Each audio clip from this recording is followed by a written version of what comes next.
Hello and welcome to the Be Formless Flow Driven CEO podcast, where we are reshaping life, leadership, and business from the inside out. And it is happy Monday to everybody out there, all the listeners, my audience. Welcome. Hope you had fab weekends. Today I'm welcoming to the show from Bali, not too far away from Australia, Robert Hangu. Welcome to the show, Robert. Hi, B. It's great to be on the show, and hello to all the listeners. Thank you. Have you had a nice weekend? Yeah, it was very good. I think I saw this sign on a wall the other day. It was like something like even a bad day in Bali is better than the best day anywhere else. So in this sense, a weekend in Bali is better than anywhere else. Yeah, I love that. I love that a lot. You've only been in Bali for 4 weeks, so that's pretty incredible. And previously to that, you are from Romania. Has it been quite the cultural change coming from Romania to Bali? Have you noticed anything that's changed for you? Yeah, good question. So there is definitely a culture difference between, let's say, Asia and Europe in general. And I've also spent some time outside of Romania. I've lived many years in Germany, in England, in London, then in Barcelona for a couple of years. So I was kind of used to an international scene. And especially in Bali, there's lots of expats, right? There's lots of people from all over the world. So I was kind of used to this international culture, people working remotely. They're all very open. And I think especially in Bali, especially if you're a foreigner, you don't speak the local language, at least in, in the time I've been here for like 4 weeks, I haven't really had the chance to interact with locals so much, except for basic things like buying things from the groceries or Yeah. interacting with them in the co-working space.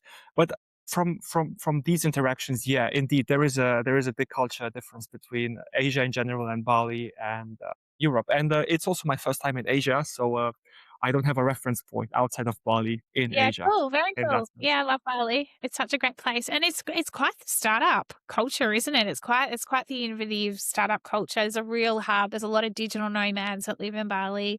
You've moved there. Let's get into your story because you have quite the story as well. You're the founder of NextOps Agency and you're the host of Operational Clarity podcast. And one thing that I was really intrigued by is that you're fascinated by the relationship between human attention, technology, and performance. And it's quite the three-way intersection, if you like. And so through NextOps Agency, you help body corporates, strata managers, and community organizations reduce operational friction through AI-powered communication systems. You're creating space for people to focus on the conversations, decisions, and relationships that require human judgment and discernment. And I think more and more human judgment and discernment in this rapidly changing world, this world of AI, is more important than ever. Your work explores a question becoming increasingly, like I said, relevant in a world shaped by automation. And that is, as technology takes on more of the repetitive tasks, how do we decide where human energy is best spent? Across business and life, Robert, it sounds like you're drawn to the practice of intentional, what I like to call shape shifting, understanding where automation creates impact, where complexity can be simplified, and where human presence remains irreplaceable. Amen to that. Human presence has to remain irreplaceable.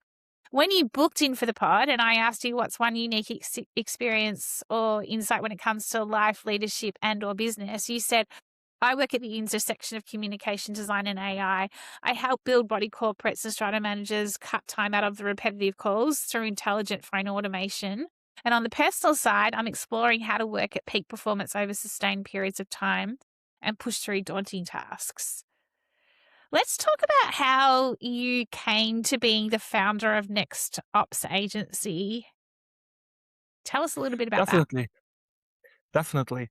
So initially, let's say, to go a bit back, I used to work in big tech, and I was in tech for all my life. I studied it. I started writing my first program at age 11. That was in fifth grade. So So, Robert, tell us a little bit about how you became the founder of NextOps Agency. Yeah, like where did it start? Was it an idea that you've had for quite some time? Like, tell us a little bit about that. Yeah, so if we go back a little bit, I worked in big tech before that, and I was in tech more or less all my life. So I wrote my first line of code at age 11 in fifth grade, and I was always fascinated by how tech works, and it almost seemed like magic, right? And then I went on, studied it, worked in big tech, but at some point I didn't. Big companies didn't feel right, like working in a corporate environment. So I decided to quit and basically go my own path. And I first worked with a business partner in a completely different field. We built logistics solutions for plumbing, for the plumbing business. We delivered plumbing supplies via bicycle in central London. And it was a VC backed startup. At some point, our money ran out. So we decided to split. And that was about the time when generative AI started to become a thing. It was 2023, mid 2023, just when ChatGPT came out. And since I was already in the tech field, I had studied artificial intelligence at uni. I thought now is the time that everyone has been waiting for, where artificial intelligence can be applied to anything, where Mm. everyone can basically program their computers just with natural language. So that seemed as the natural next step, and I founded Next Operations. And initially we were building automations for marketing. Think of generating ad copy, social media copy. This was back in 2023, 2024 also. But then towards the end of 2024, these voice solutions became also very powerful. Think of voice AI, right? Yeah. That sounds that sounds very human. And I thought I was fascinated by that. I've never heard a computer program sound so natural. And I thought, wow, this can have an application to so many businesses that rely on phones, but that also get buried in so many repetitive calls. And that was the switch towards property management more generally, and in particular, body corporates, strata management, and so on, which is what we do now.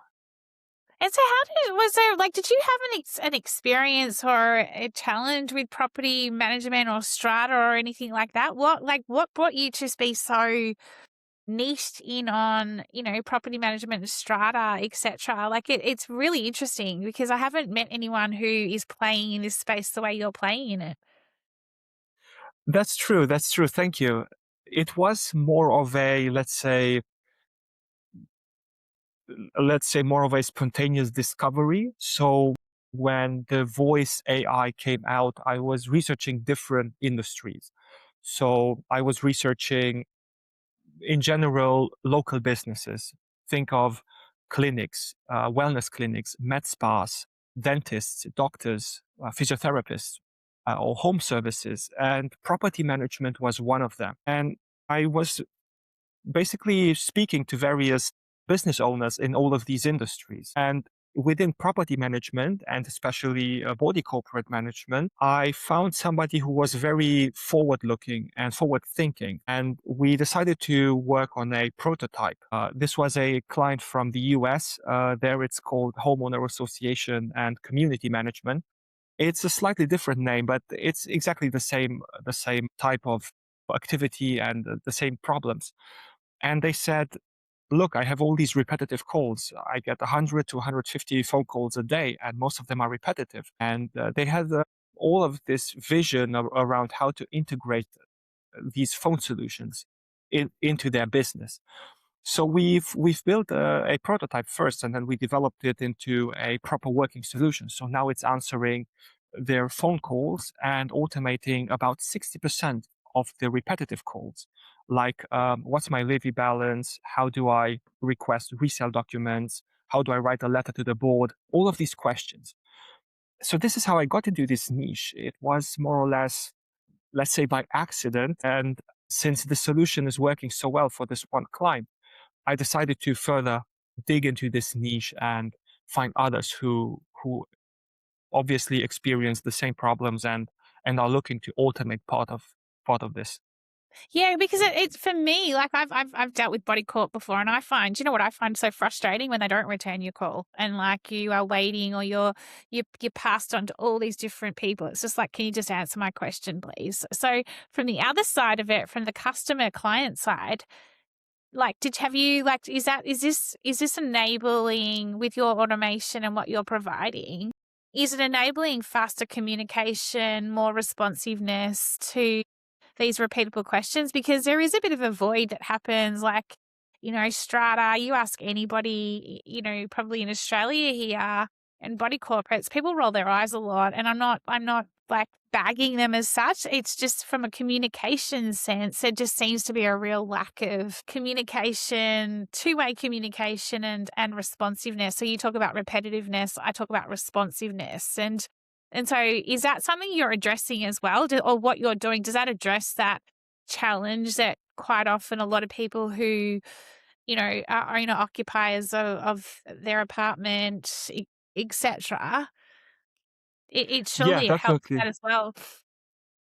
Yes. So repetitiveness and responsiveness go basically hand in hand. So the Yeah. problem here is that when many people call at the same time during peak hours, which is usually around midday, then if many of these questions are repetitive, they tend to, let's say, block the caller's queue, right? So these these body corporate management companies have a limited number of, let's say, phone staff, and if all of those phone support specialists get busy with, let's say, easy questions, then somebody who calls needs to wait. So then the responsiveness suffers, right? This is usually the connection between repetitiveness and responsiveness.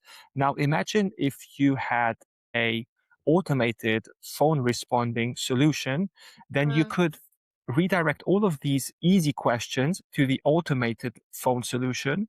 So those callers would immediately get an answer. They wouldn't have to wait in the queue. Whereas the callers who have more complicated questions that actually require human reasoning would get directed directly to a phone operator who is free, because all of the repetitive questions have been already taken care of. So in a way, we solve responsiveness by solving repetitiveness, if that makes sense, by Yeah. basically offsourcing, or let's say outsourcing the repetitiveness to the automation. That's This is the this connection is that we are great. creating. So then tell us a little bit about the focus on the conversations, decisions, and relationships that require the human judgment and discernment. Like, how does that then work? Because you've taken away the repeatable and the responsiveness. And so then what is left with the humans in terms of, is that enabling them to get to the bigger issues that they have to focus on within strata, within the body corp? Like, what is it that you're noticing or seeing, and what is it freeing them up to do? Yeah, that's correct. That's correct. So, in this sense, you framed it very, very correctly. If we take away all this repetitive, let's say, rote questions that come up over and over, the team is, on the one hand, they are more, let's say, they are freer to think about the more difficult problems, right? There is also a third point, is that many of these teams, they suffer from burnout, right? Because if you answer the question of, what's my levy balance 15 times a day, you start to, at some point, you're not as, let's say, focused anymore, and you get a bit frustrated, and so forth. So this technology enables the team on two levels, right? On the one hand, it keeps their how in a way it keeps their focus, and it prevents burnout. And on the other hand, because it frees them, they get to answer the more complicated questions quicker, right? So we have the classical tech automation benefits that are in every industry. All these tasks that basically burn people out are being taken care of, so they can work on more complicated matters that the caller has, in that sense, right? maybe more complex, maybe legal questions, maybe questions about it depends from case to case basis, right? But most of the calls that, let's say, these repetitive calls, they cover a lot of the call volume. So it would be about 60, right? And they are usually based on some scripts that these management companies already have. So they can be answered, let's say, very reliably, and everything that Yeah. requires, yeah. It So feels like a so pretty like the thing. thankless it feels like a pretty thankless sector industry in a way because it's like us versus them, and I keep coming back to this Hmm. strata, body corp, and then the consumer or the client or the customer, and there's just this constant, I don't know, it may just be in Australia. Like, what are you seeing as the main friction points that, besides automation and besides the, addressing the repeatable task and the responsiveness back to is there anything else you're noticing from a friction perspective? And what I mean by that is it feels like quite an old industry that hasn't evolved over time. You're coming into it almost revolutionizing this industry with the Hmm. tech that you're providing. Like, do you think this is Hmm. just the beginning of what is possible in terms of within Body Corp, Strata, etc.? Because Yeah. it doesn't feel like I've dealt with it for 15 years, and it hasn't really, for me, felt like it's evolved a lot. And from what you're obviously doing and bringing into it, it's like it could become the domino effect. Yeah, that's true. That's true. You're mentioning friction, and it is true because even though most of these companies use some sort of software in the back end for like a property management system or some accounting software, most of it is still very manual. So even these software solutions require a lot of, let's say, human repetitive work. And the friction is mainly in the adoption. So even though I've been working with this one client in the US and it's working very well, there is a lot of, I would say, skepticism, right? I hear from many body corporate managers and business owners. They would say, we don't want AI because we value the human interaction, or Mm. we don't think this is important for us because we already have processes in place that handle this. So they are very quick to dismiss this because, on the one hand, I feel like they think that it will replace humans, or on the other hand, they have the feeling that their customers might be put off by this, right? And of course, this is the first reaction that they have. But very often, the first reaction is everything you get, right? They say you never get a second chance for your first impression. This has always been the problem of new technologies in every industry. There is always a very small part of people that's called the early adopters. It's people who get the benefit and who understand how they can how they can make their business better, right? Yeah. So it's very much expected that most of the market will be skeptical in the beginning. So the friction there is basically making it clear that no staff will be removed, that basically it helps their staff, right, to do higher level work. And that at the end of the day, even though it might sound a bit, let's say, for the customer, it might sound a bit like a machine, even though the voice is very good, at the end of the day, the customer will appreciate the fact that they didn't have to wait for 10 minutes to get a simple Yeah. answer, right? Even though the voices, although they sound natural, you can notice that it's generated by a machine, right? Yeah. So in this sense, the friction is more on the adoption side, and it's what you've mentioned as well. Very little has changed in this industry, and for No. good reason, because they have good processes in place, right? These people, they handle this large caller volume, and then also other issues on the back end, like after they got these calls, they have to do some research on the case, or different other administrative work, right? So they do have good businesses, otherwise they wouldn't exist, right? but they could be even better.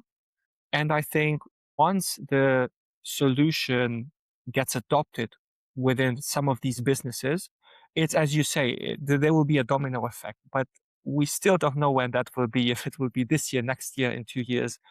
It just takes time for the market to get accustomed to Yeah, AI let's in talk about general. that, Robert, because you're bringing in something really new to a traditional industry, and you must get quite a lot of resistance or a lot of rejection or a lot of no's. And you're one of those. You seem like a real go getter, and you called out around how to work at peak performance. How do you work at performance? How do you sustain it? Because being a founder and building, scaling a business is not for the faint-hearted. Like, it's a long game, not a short game, and you have your moments where I was reading something last night, and you have the quiet moments where you're just like, "Is this gonna work? Is this gonna work?" And it kinda keeps ticking away at you, and you're like, and then you have your days of self-doubt, and you're like, "Oh my god, if I have one more rejection," and then other days you're like, "I'm good with rejection. Game on. Keep giving it to me. Keep giving it to me." Like, how do you handle that? Because it sounds like it's a bit of a it's like this responsiveness and repetitive conundrum that you're solving. Yeah. It's like that for Yeah, a very founder. good question. Yeah, good question. I think I think what helps a lot is getting enough sleep and always at the right or at the same time every night. So I found that this is the most important factor that influences my mood and my, let's say, decision making, and just this kind of go after it attitude, right? Because obviously on the days where I don't get enough sleep, or the sleep wasn't so well or so good, I just feel like nothing makes any sense. But So true. then, yeah. I mean, you know this. You've scaled a business yourself very successfully, so this is probably not new to you Well, no, in I any way. scaled I scaled it successfully. I just did it the wrong way. Like, I didn't sleep. I was averaging 3 hours a night. Some nights I didn't sleep. So, like, like, I'm doing it differently this time. I think that you have to sleep. You need to get the fresh perspective. You can't Yeah, just yeah, you totally. can't just work 7 days a week and expect to get the results you're looking for if you're exhausted, if you're not don't have the clarity that you talk about. And so for me, it's like, what do you do on the days where you're tested? Like, what do you do when you hit rejection from customers? How do you keep yourself going? What is it that you do? hmm hmm Yeah. So I would say I'm not very good at, let's say, dealing with it. So the way I manage it so far is it still feels personal, right? I still feel bad. I still feel that, like, I still start to question myself, but then I kind of let time just deal with it in a way. So I will take some distance. I will do so I do a lot of physical exercise. I go to the gym. I do weightlifting, and then I also go running. I mean, it's nothing fancy. I used to play sports in the past, but now I'm just doing just physical movement, physical exercise. So that helps a lot. And it just, every time I come from a gym session, I feel like I'm reborn. And then kind of the rejection feeling somehow goes away by itself, or the next day. And by that time, I start thinking about how I can solve it. I can start like, hey, I got this rejection. Why? Was it a problem with my messaging? Was it a problem with the timing? Was it maybe it wasn't the right, let's say, customer segment, or maybe. So I kind of saw that with time, if I let it, let's say, sink in, and somehow subconsciously I process it, and then I turn this feeling into, it kind of goes away in a sense, but it forces me to think about alternatives. I think this is kind of how my mind works. If something doesn't work, I feel bad about it, but then this kind of triggers something in my brain to think about how to make it work. Yeah. And then suddenly the feeling has gone away because I have taken action to make it work. And it's a perpetuum cycle. it's like a It's a great perpetual it's a cycle. great cycle though to be in, right? Because what you've talked about here is applying your own human judgment and discernment. So, like sometimes you get rejection, it's just pure rejection, just not the timing's not right. And then other times it's like, okay, let's really dig into this. Like what was it that I need to strategically look at within my offering or my business or my model and tweak it or pivot. And I think like it's not just pivoting for the sake of pivoting or being reactive. It's how do you look at it and go, right, that just needs a bit of reshaping or shifting and to get it to go forward.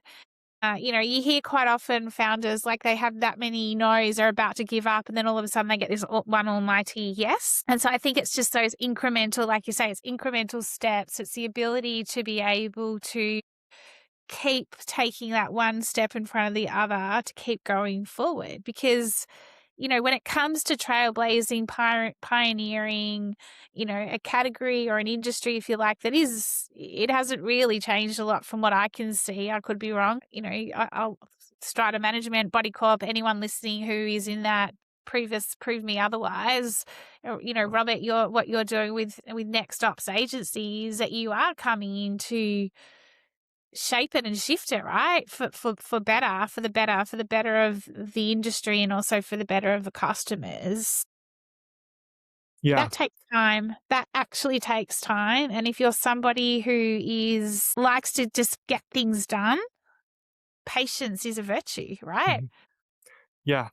Yeah. And I want to add to that, I think this is also like a character trait in a way, because if I think back, the thing I didn't like about big corporates when I used to work in big tech was this lack of proactiveness. So there were a couple of things, or let's say many things, in the day to day of our operations, of like in the just in the software development field that I was active in, that could have been improved, right? Both on the team level, on the meetings level, then on the tech infrastructure level. And I remember bringing these things up, and most of the times the answer was, "Oh, you're new here. You will get used to it," or "Yeah, this is just how we do things around here." And after a while, I saw that it's basically very hard to change the like the culture there. Uh, and it and at some point I decided to go my own path, because I could be,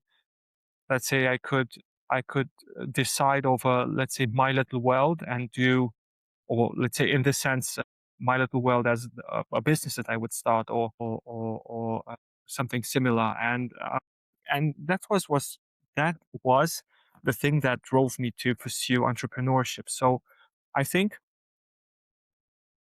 it's in a way, you cannot do anything else. It's like you must do it. It's almost like this is the way you function. And also speaking of what we mentioned just now, taking the rejection, it's almost like you have to have this capability to heal the rejection very quickly, in a sense. So I haven't found a way so far to take a rejection and not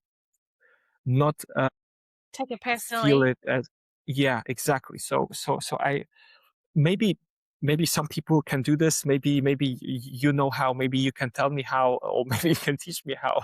But so far it was more like, it was almost like in boxing, where you get hit and you feel the pain, right? It's impossible to not feel the pain in boxing.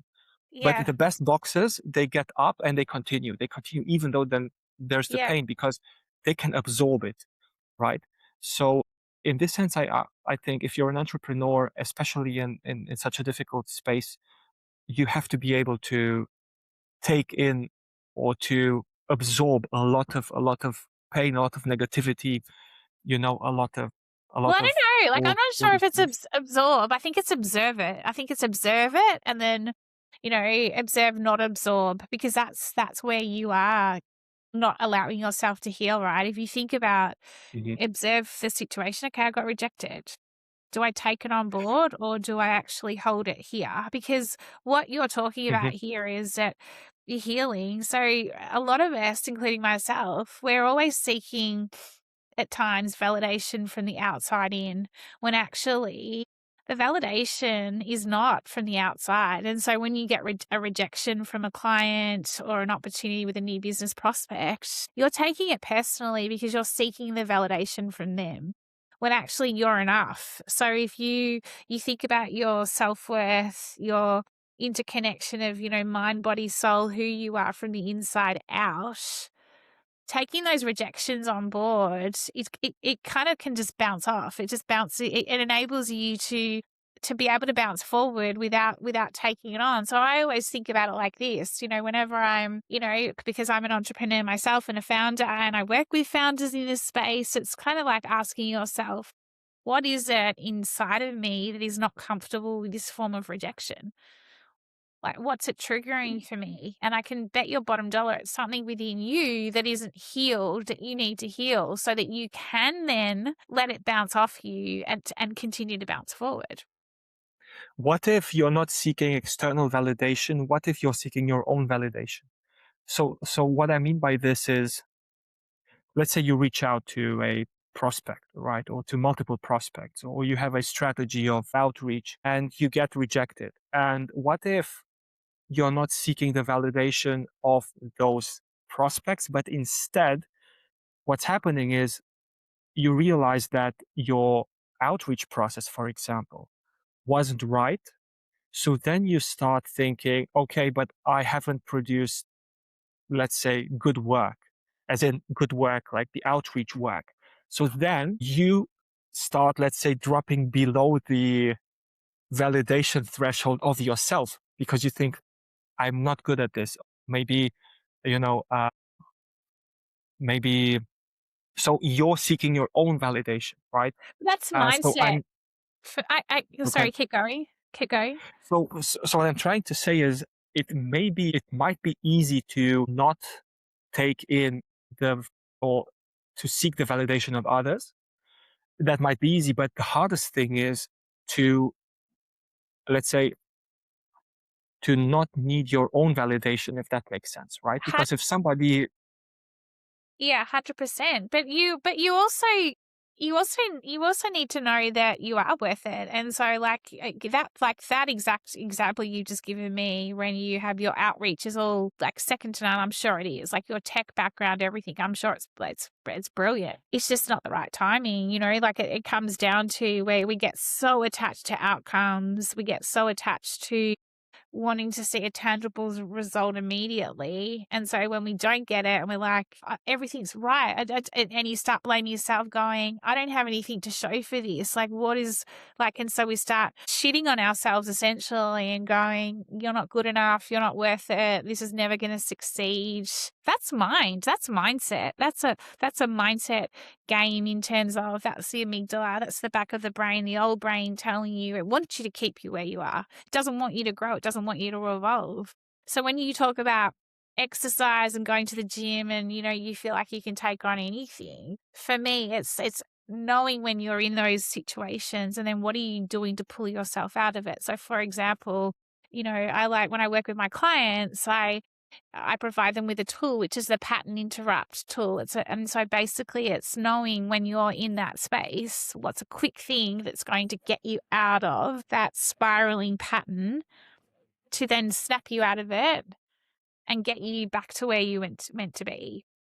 So there's so many different things that we could discuss here in Mhm. terms of as entrepreneurs and, as we're building and scaling businesses. And I'm sure the audience here is, listening intently because it's not for the faint-hearted. And, sometimes we might have the most robust business model product and it just comes down to quite purely a timing thing. And so then how do we as founders, how do we stay the distance, back to what you're talking about in terms of sustaining the performance whilst, waiting for the results to come through? Do you agree? so you're asking what the, so you're asking about, just to reformulate your question, what, so can you reformulate that, please? So no, what I'm saying is it comes back to what you were talking about in your when I asked you around, in the Yeah. question for booking for the pod, and you talked around you're exploring how to work at peak performance over sustained periods of time and push through the daunting tasks. Everything we've just been talking about right now is that there's daunting tasks, or there's something daunting that hits you.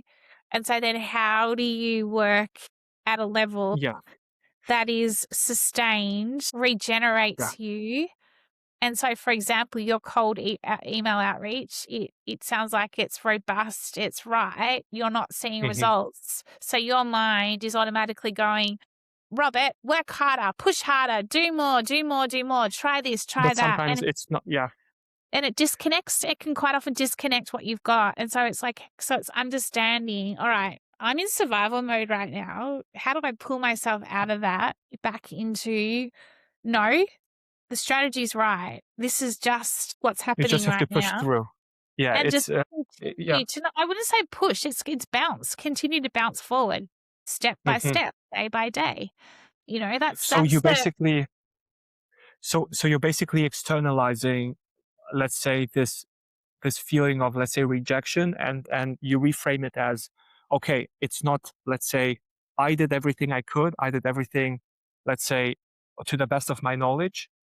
It's basically, maybe it might not be the right timing, maybe it might not be. So maybe it's, you shouldn't, let's say, try to take an external event and project it internally and make it your own problem. If I've if I 100%. And that's why yeah, I look at it from inside out. It's inside out yeah, yeah, transformation. yeah, So starting how I'm feeling from the inside, it's not outside in, it's an inside out approach yeah. to Hmm. life, to leadership, and to business. And if we get that bit right, like, I'm not suggesting that you just sit still and wait for, like, because the timing's wrong and or not right or whatever. You still have to be in Hmm. your, like, looking at everything, Yeah. but approaching it from a lens of inside out versus looking at everything externally and going internally. Oh my god, like I'm just like a hot mess. Da, da, da, da, da, da. Everything's, the world's falling apart. Instead, it's like, actually, what do I need to address outside? What do I need to address inside so that I feel connected to then take on the life of being a founder and an entrepreneur. Yeah, very well summarized. Yeah, so it's like a couple of final questions for you, Robert. What is like, so what's the big, so you're in Bali. How long are you in Bali for? Like, is your plan to stay there and continue to scale NextOps Agency from Bali? Like, what's your plans? Yeah, yeah, good question. So far, I like it here, and my initial thought was to come here to discover the local startup scene, the local, let's say, entrepreneurial scene. I had read a lot about Bali. I wanted to come here for the last 3 years, but didn't have the chance to. And now I said, okay, let's make it happen. Now or never. So I'm trying to network a lot. I'm trying to learn a lot from these entrepreneurs, right? As we've also discussed on this podcast, understanding how they navigate Yeah, their businesses, how they approach things, right? Because you can only know so much, and you know. The more you talk to people, the more you get different perspectives. You can pick those things that fit you, and you can basically learn a lot. And my plan is to stay here, let's say, at least until, or let's say, until the visa runs out, which will be a couple of months, and then we'll see. Then we'll see where I'll be at that point in time. But so far, I can definitely see. amazing. Well, I think you need to come to Australia. I think you could do a lot of great work with Strata and Body Corporate here in Australia. Like, I think there's huge opportunities. And Uh-huh. is the intention to continue staying just really niched in this category, or are you looking at building this out further? Like, what's your big plans for next stops going forward? Yeah, I think there's a lot to be done in this niche, but I think, let's say, I'm a techie at heart, right? So I love building things. So in this Yeah, sense, at some point, I get a more, let's say, I get more in love with the craft of building than and solving problems, obviously. So building stuff that solves problems. That in in a sense, I'm open to many industries, different industries. I think nothing is is fixed for life, right? No, But for the moment, I think there's great potential in the body I corporate agree. management industry. So for the, let's say, foreseeable future, I think it's a great place to be in.